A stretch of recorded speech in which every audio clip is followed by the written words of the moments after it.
ડભોઈ તાલુકાના ઉરસંગ નદીમાંથી સફેદ રેતીનું 2 નંબરી ભૂમાફિયાઓ દ્વારા કાળો કારોબાર। દરેક વખતે વડોદરા જિલ્લા ખાણ ખનીજ રેડ કરીને લાખો રૂપિયાનો માલ જપ્ત કરે છે, પણ થોડા દિવસ પછી પહેલા જેવી જ સ્થિતિ જોવા મળતી હોય છે। ખાણ ખનીજના અધિકારીઓ ગયા પછી ફરી 2 નંબરિયાઓ નદીના પટમાં રેતીનું ખનન કરવા લાગે છે। ડભોઈ તાલુકાના કરણેટ ભીમપુરાના ખાણ ખનીજ વિભાગે દરોડા પાડતા ત્યાંથી 80 લાખનો મુદ્દામાલ જપ્ત કર્યો હતો। ડભોઈ તાલુકાના કરણેટ રેતીનું મોટું હબ બનવા પામ્યું છે, જ્યાં કાયદેસર કરતાં ગેરકાયદેસર રેતીનું ખનન મોટા પાયે થાય છે। કરણેટની ઉરસંગની સફેદ રેતીની માંગ બજારમાં સૌથી વધુ છે, તેથી ત્યાંની રેતી સોનાના ભાવે વેચાય છે।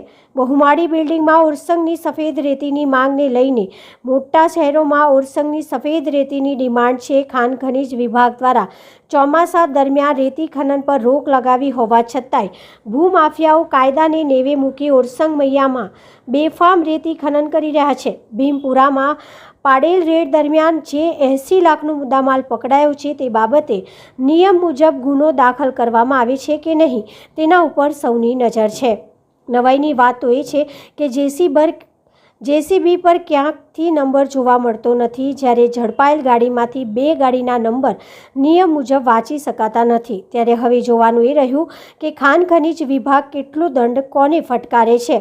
નંબર નહીં વાંચી શકવાનો આરટીઓના અધિકારીઓ આવા વાહન ચાલકો સામે શું કાયદેસર કાર્યવાહી કરશે ખરા? વિસ્તારમાંથી મળેલ માહિતી મુજબ રેતીમાં ફરતી કેટલીક ગેરકાયદેસર ગાડીઓ પર નંબર પ્લેટ નથી, કેટલીક ગાડીઓના નંબર ભૂતિયા હોય છે, જેના પરથી કોઈ કર્મચારી કે અધિકારીના દોરી સંચારથી જ આ ગાડીઓ દોડતી હોવી જોઈએ તેમ ત્યાંના રહીશોમાં ચર્ચાનો વિષય છે।